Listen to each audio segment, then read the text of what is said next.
Magandang araw sa atin lahat mga kababayan, saan man panig kayo ng daigdig naroon. Dito na naman tayo sa another episode ng ating vlogs. Badong Aratilis po. Pag-uusapan natin ngayon, ito po, no? Yung programa po ng bagong programa ng DSWD, yung AKAP, mukhang lalo pong nagpalala ng hidwaan sa pagitan po ng mga congressman at mga senador, no? Inamin po ni Congressman Erwin Tulfo na siya po yung nag-coin nung salitang AKAP. Ano po implikasyon ng pagkakaroon ng AKAP, no? Isa po yung papaliwanag po natin yan sa inyo. Parang sa paliwanag lang ng mga congressman, parang wala naman, no? Wala namang epekto yung meron po. Meron pong epekto yung mga pagdadagdag ng budget, no? Pag-uusapan din po natin, ito po, flagship infrastructure program project. Wala pong budget ayon po kay Senador Amy Marcos. Yan po mga pag-uusapan natin. Pero bago yan, kung bago ka pa lang dito sa ating channel, mag-subscribe ka na. Dahil ito lang ang tayong channel na may kinikilingan, may pinapanigan, una sa balita, huli sa impormasyon, kaya ano pang hinihintay nyo? Pindot na, okay. Pag-usapan natin, no? Unahin na natin tong yung sa AKAP, no? Nagkakaroon na po ng linaw, yung DSWD po. Ibig sabihin po, yung DSWD, hindi po nila tatanggihan yan, pondo yan. Pero hindi po nila pirinupos yun, no?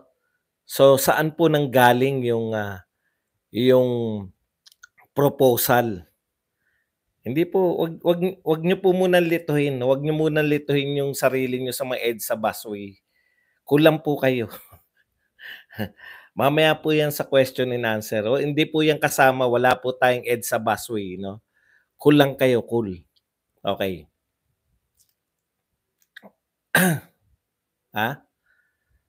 So, pag eto po,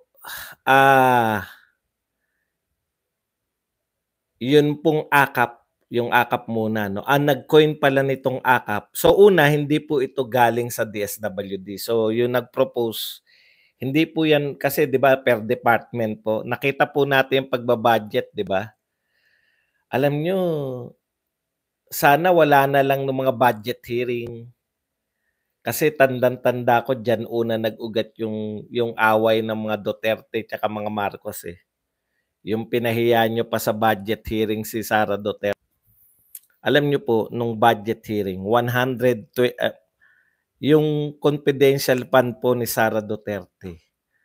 Grabe po yung pag-angal ng media, ng mga dilawan, ng mga kakamping, pati po ng mga tambalos-los vloggers, tambalos-los congressman. Diyan po sa confidential fund ni Sara Duterte. Wala pa pong 1 billion yan. Di po ba? 125 million lang po. Nagtataka po ako ngayon, ang pinag-uusapan po natin, 27 billion, 26.7 billion to be exact. Bakit wala pong umaangal na media? Yung 125 million lang. Grabe po. Halos isumpa na si Sara Duterte, si VP Sara. 125. Bakit po to?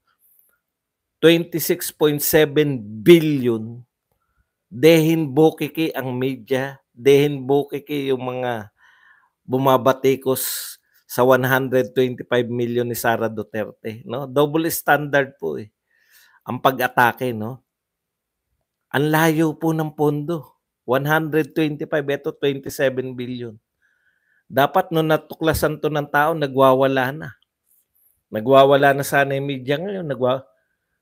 Media, nasa na kayo? Ano na nangyari? Okay. Tapos instead na sagutin, kasi valid po yung question nila ng mga senador eh. Hindi po ba valid yun na binigyan kayo ng pondo, kayo magpapatupad? Yung DSWD po, binigyan ng pondo, Sila magpapatupad, sila yung mamimigay ng pondo. Wala pa silang guidelines. Hindi ba dapat nakakagalit po yun? Wag po nating gawing normalidad yung mga ganito pong palusutin. Eh, bilyon-bilyon po pinag-uusapan dito. Okay, walang umaangal, walang nagsasalita.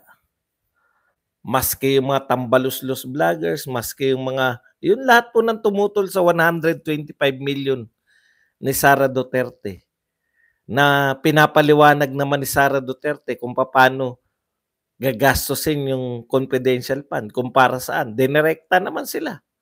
Ito ay gagamitin para i-ugnay sila Franz Castro, 'di ba? Yung ugnayan nila dito sa mga rebelde. Dinirekta sila ni Sara Duterte diyan. Pero wala po, no? Ibang klase po talaga na ngayon ng media, pati po ang mga vloggers natin, tahimik po pagdating dito sa 27 billion. Eh Badong, ano ba inaangal mo sa 27 billion? Sabi po ni ni Erwin Tulfo, eto para maging fair tayo, anong sinabi? Hindi po ito pangsuhol. Tulfo admits to coining AKAP. Siya pala yung si Erwin Tulfo pala yung niyang AKAP na yan o yung tinatawag nating ayuda. Ayuda para sa Kapos ang Kita program. Ganda no? Ayuda para sa Kapos ang Kita program, AKAP, na nakareceive po ng 26.7 billion. Yun naman pala Badong Ipantutulong pala sa tao yan Bakit ka ba umaangal? Ano ba inaangal mo? Itutulong naman pala. Pinaliwanag na ni Tulfo, no? Ito po ang sabi niya, to tell you straight, ako po ang nag-coin ng ideya na yan since I was in the DSWD before. Kasi napansin ho natin, nung siya raw ay secretary, lahat ng ayuda dun sa mga pinakamahirap, 4Ps, tsaka yung mga indigent, yung IX, tsaka yung mga medical assistance panay sa mga indigent. Paano naman daw yung maliliit yung kita? Yung hindi naman sila matuturing na indigent pero kapos pa rin yung kita. Kaya naisip niya yung AKAP. Bakit ka umaangal ba dong? Sinabi po ng mga congressman kanina, pinagtutulungan po si Senator Amy. Pinapakita po, pumirma ka naman. Amy, ito, binulugan pa yung pirma ni Amy Marcos Pumirma ka naman dyan. Ayan yung pirma mo. Parang wala na nga sila, no? Magagaling magpaliwanag. Marami po dyan, mga abogado, magagaling, mahuhusay. Pero hindi po pahusayan ng paliwanag yan Ang problema, kitang-kita po namin, binibigyan na natin yung pondo, yung mismong gagastos nito, hindi pa nila alam kung paano gagastosin. Sa tingin niyo po ba yan, hindi rin po nila hinihingi? Yun yung problema Binigyan sila ng pondo nang hindi naman sila nanghihingi. At ang umaamin na nakaisip nito, mga congressman. So talaga magbabanggaan, parang magiging proyekto ng mga congressman. Kahit na Badong, kung itutulong yan sa tao, ano ba pinoproblema mo? Ito po ang pinoproblema ko. Para po sabihin ko sa inyo. Okay. Ibig bang sabihin na nagdagdag sila ng pondo? Nadagdagan po yung pondo ng budget? Hindi po. Hindi po ganyan ang pagbabudget po natin. No? Ang pagbabudget po natin ganito. Kung ano po yung pre-propose, babasahin ko lang po sa inyo Bakit parang ayaw mo ba nun Badong bibigyan ng mga ayuda ang mga tao? Ano nirereklamo mo? Okay, ganito po 'yan sa pagbabudget po, no? Pag po ibinudget po ng pangulo, ayan, ang tanong po natin, yung proposal po, pag nag-propose po ng pangulo, yung pangulo ng budget, bandang October po 'yan na October tapos para sa budget sa 2024. Nung October po pinopose. So magkano po yung prinopose na budget noong October? So tignan po natin, ito po, October 8, ang pinopropose pong budget noon ay, nagkakahalaga ng 5.7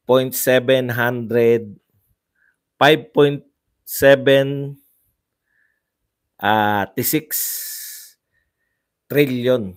Yan po yung proposed budget nung October. So nakalinya po yan kung saan gagamitin. Ngayon 'pag dineliberate po yan, di okay ba dun kung nagdagdag yung Congress para sa AKAP, di mas masaya? Hindi po ganun yun. Hindi ka puwedeng magdagdag mula sa pinopose na 5.76 trillion. Ano lang po 'to, pasisimplihin lang po natin. Medyo komplikado 'to pero pasimplihin lang natin. Sa aktuwal po nung October, ang budget po pinopose po ni Pangulong Marcos, 5.76 trillion. Nung naipasa na po, 5.76 trillion pa rin. Bakit ganun ba dong? Nagdagdag nga ng mga budget katulad nitong AKAP, wala yan sa original na sinabi ni Pangulong Marcos. Nagdagdag na ng budget, bakit ganun pa rin? O, di ba yun yung itatanong ninyo? Bakit nung October, nung pinopose to ni Pangulong Marcos, 5.76 trillion na, nung naaprubahan, 5.76 trillion pa rin? Alam niyo po kung bakit? Pag may dinagdag kayong budget dyan na wala sa original na proposal, magbabawas kayo sa original na proposal. Ayun po yung problema eh. Ngayon, bakit po nagpo-propose yung gobyerno ng budget? Kasi ito ang kailangan ng gobyerno. Pag dumating na sa Congress, sa mga congressman at sa Senado, una sa congressman muna, magbabawas sila, magdadagdag. Hindi sila pwedeng lumagpas sa 5.76. So kung nag-imbento sila ng proyekto, hindi po tataas yun sa dating original na budget. Magbabawas ka ngayon sa mga budget sa original. Kaya maapektuhan po yung original na gusto mong budgetan, hindi na mababudgetan dahil inilagay sa iba. So kung may inilagay ka sa iba, may binawasan. Yun po ang dapat natin tuklasin.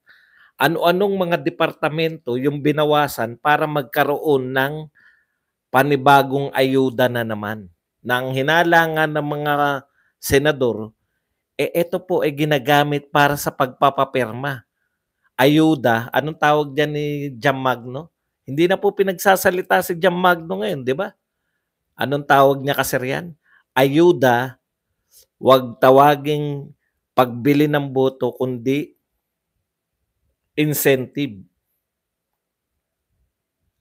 Hindi po kami nagsasalita niyan. Hindi tayo nagsasalita niyan. Mga senador ang nagsasabi na yung AKAP na yan, di umano ay ipambibili ng mga pipirma.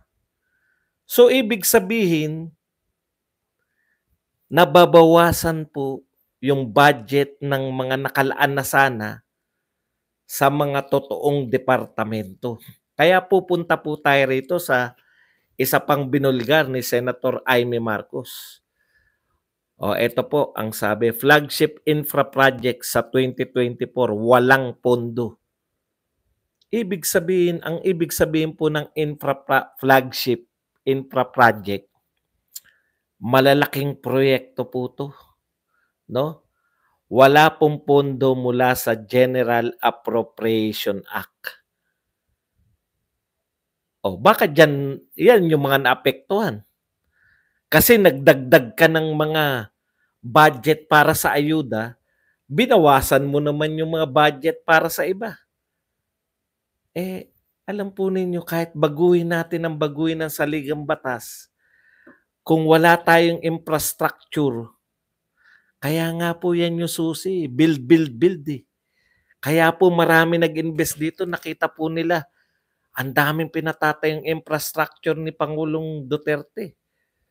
Asan na po yung continuity ng build, build, build? Kung hindi tayo maglalagay ng budget para sa infrastructure. So pinagtuunan natin ng budget lahat po ng mga panay bigay ng ayuda, panay bigay ng ayuda. Bakit po kaya wala naman pong pandemya ngayon? Yan yung sinasabi natin na masarap pong pakinggan yan kasi direkta ka namimigay. Alam naman natin kung sino yung namimigay ng ayuda. Napakalalaki ng pagmumuka nung namimigay ng ayuda na yan. Kahit sabihin natin DSWD, yung pagmumukha nila nakalantad dun. Nakukuha nyo po.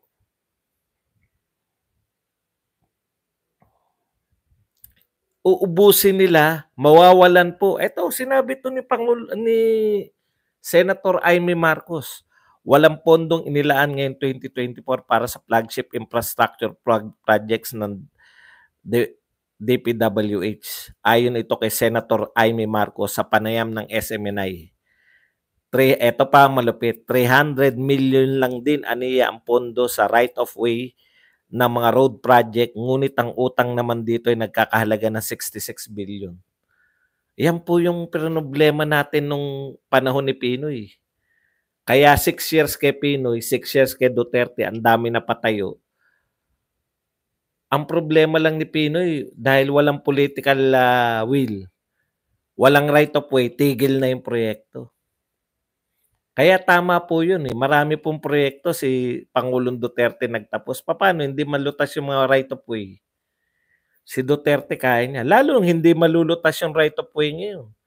Kasi ang babayaran nating right of way ay 66 billion. Ang nilaan lang na pondo ay 300 billion. Paano nga malalaanan pa ng pondo yung iba? Napunta na nga sa ayuda. Yun yung sinasabi natin, unnecessary. May trabaho na po yung mga tao. Tignan yung katwiran ni Erwin Tulfo. Bibigyan natin ng ayuda yung may mga trabaho maliliit ang kita. Noon nga pong may pandemya, direkta, malalaki po ayuda. Ang ayuda po noon na lahat, kasi walang trabaho lahat 6 to 8,000 bawat isa.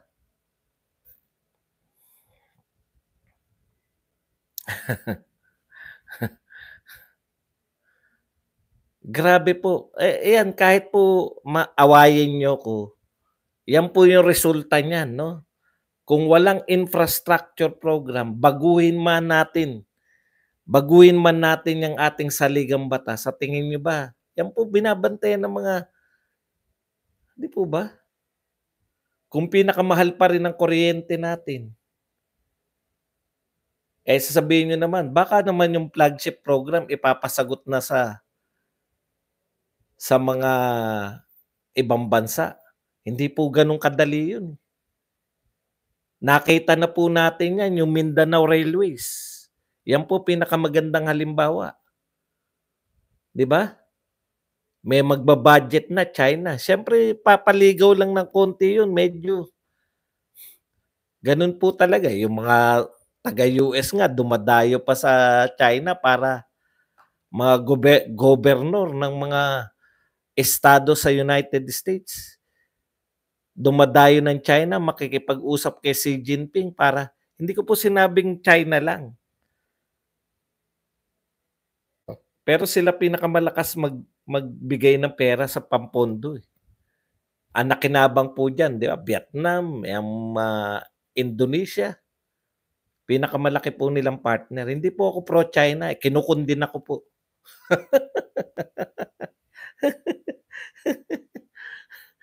Kaya lang, iba yung priority natin Ang priority po ng mga politiko rito, mamuliti ka na agad. Lahat po ng ayuda na yan, Diyos ko, wala pong ano yan. Yung pamimigay ng ayuda. Yung purpose, natatandaan nyo ng panahon ni Duterte. Marami pong umaangal sa purpose, di ba? Kasi tinuturuan daw natin maging tamad. Wala tayong magagawa Kinakailangan mabuhay ng mga mahihirap Sabi ko, maganda naman yung purpose. Pinagtatanggol ko po yan kasi po ang 4Ps nakatali po yan sa dapat nagpapaaral ka ng anak mo. Once na hindi na nag-aral yung anak mo, tigil yung 4Ps. Pinupuwersa mo yung mga mahihirap na pag-aralin nila yung anak nila. Kasi yun lang ang laban na mahirap, education lang. Pag nakatapos yan sa 4Ps, may laban-laban na yung pamilya nyo. Dapat matanggal na sa 4Ps, nakapagpatapos ka na ng anak eh.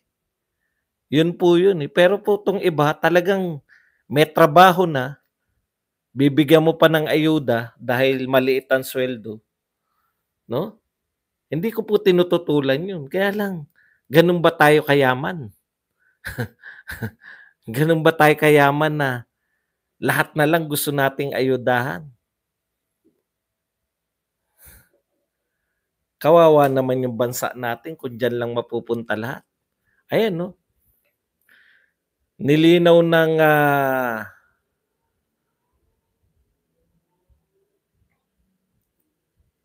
pati po yung mga kalsada na, ginagawa na. Marami pong hindi matutuloy dyan. Bakit? Walang right of way.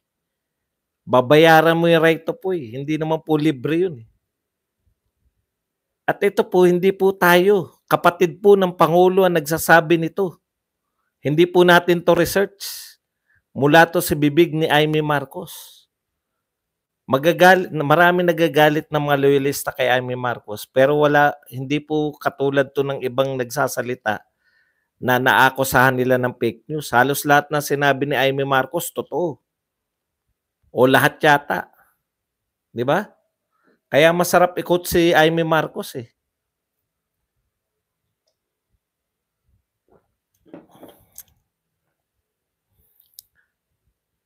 So meron tayong budget na akap, tapos walang pumapalag, pero yung 125, palala pa po ng palala. Araw-araw may mga nagbabangga ang congressman. Nung isang araw si Congressman Saldico tsaka si Joel Villanueva. O ngayon naman si Amy Marcos laban sa lahat ng congressman. O eto naman si Chis Escudero, binabangga naman si Martin Romualdez. Sabi po ni Chis, how can Speaker Romualdez deny he is behind this pecking initiative? Yan po tawag ng Yan po ang tawag ng mga senador ngayon sa People's Initiative, pecking initiative. How can Speaker Romualdez deny he is behind this pecking initiative when he bragged about it last December and took credit for it? History has taught us that nothing good comes out from anything that begins with a lie.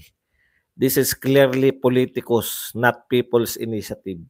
Diyan pa lang po sa People's Initiative, wala na pong katapusan yung away.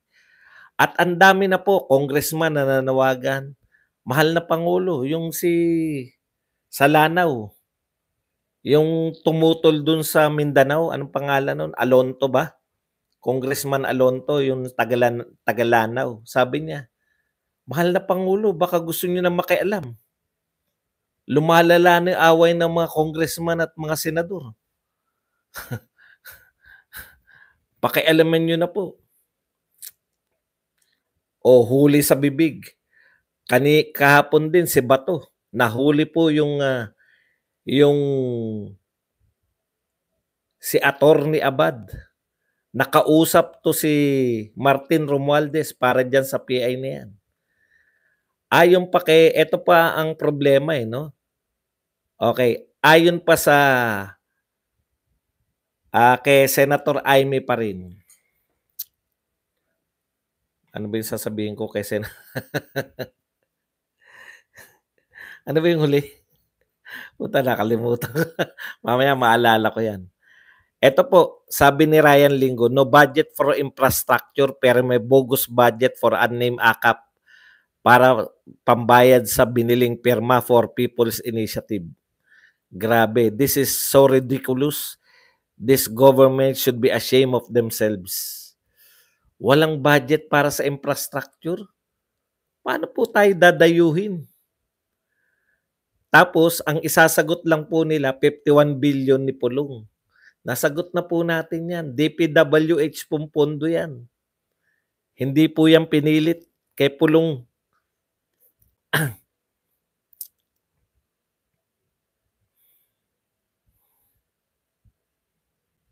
Okay. Ito po. Kino-question naman yung mga kredibilidad ni Tatay Digong at ng mga Duterte. Si Arlie Doliaga. Parang ano 'to, hindi ko alam kung reporter 'to o dati ng ABS-CBN, eh. Arlie Doliaga. Naririnig ko 'tong pangalan na 'to, eh. Outside the DDS shit bubble, si Digong lost all political capital he had earned. Credibility, nil. Zero daw po ang credibility ngayon ni Tatay Digong. Mga DDS shits na lang tuwan-tuwa at pumapalakpak para sa kabulastugan at pagkabalahura ng poon nila. But PBBM is not falling to that garbage tactic. He's more refined and calculated. Alam niyo po, hindi ko alam kung sino yung nasa bubble. Kayo po ba o kami po bang mga DDS o kayo? Anong sinasabi mo na zero na ang political capital, na nawala na po lahat ng political capital? Ito lang, isang tanong lang. No? Bagsak na ba yung popularity ng mga Duterte? Wala na naniniwala? Zero credibility? Bakit number 1 sa lahat ng survey si Sara Duterte? Yun po ang hindi nyo kayang ipaliwanag, eh. Kayo po yung nabubuhay sa inyong echo chamber. Kayo-kayo lang, eh. No? Kasi kung yung logic mo, kami lang yung pumapalakpak kay Duterte, kami lang yung naniniwala na lang kay Duterte, lahat na galit na kay Duterte. Bakit number 1 si Sara sa lahat ng survey? As in lahat, mapa-trust rating, approval rating, presidential survey, nangunguna si Sara Duterte sa lahat. So hindi po nagmamatch yung sinasabi nyong wala ng popularity ang mga Duterte. Zero na ang credibility. Bakit milyon po yung nanood doon po sa rally ni Tatay Digong kaysa sa kumpara dito, tinambakan po yung mga nanood. Parehong Rappler yan, ha? Tinambakan yung nanood dito sa Bagong Pilipinas. Tandaan po ninyo, wala na po sa kapangyarihan si Pangulong Duterte. Dapat wala na ring nanonood sa amin. Di ba? Ikumpara nyo po yung mga pro-BBM vloggers taka yung mga sikat, tawag na kami. Yung mga sikat lang. Mga anti-BBM at pro-BBM. Kumpara nyo yung mga views ng mga vlogger.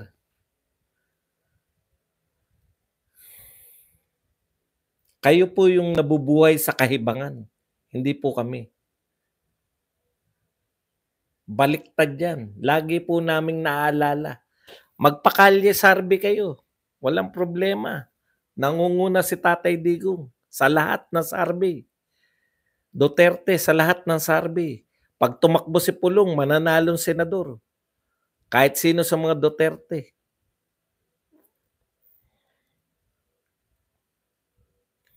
Ito po, nananawagan po si Jefferson Conggun. Congressman Jefferson Conggun. Sana isa lang ang hinihingi namin. Gulong-gulo na po sila lahat, eh. Sana isa lang ang hinihingi namin, na sana kausap din sana ni VP Sara yung kanyang pamilya para suportahan ang ating Pangulo. Dahil wala namang ibang gusto ng ating Pangulo kundi ang kaunlaran at katahimikan ng ating bansa. Alam nyo, una, tatay ni VP Sara yung si Tatay Digong. May sariling utak yun.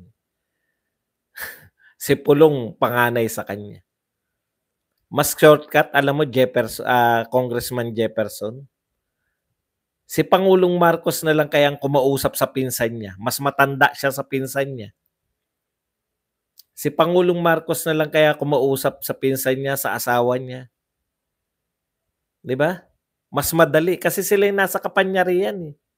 Huwag niyong sabihin na yung nakapirmi lang sa Davao na matandang uugod-ugod na, sabi niyo rin, na hindi na makahakbang 'pag wala raw umaalalay, eh, yun ang inaakusahan niyo na nakakapagbiyak-biyak ng Pilipinas.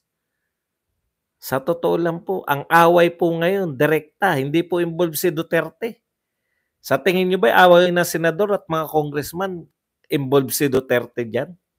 Layo naman. Nananawagan si Duterte ihiwalay Mindanao, eh.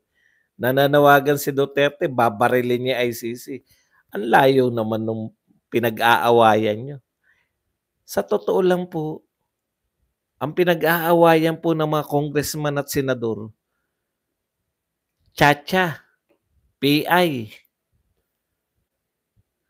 Kayo po ang magulo, mga senador at mga congressman.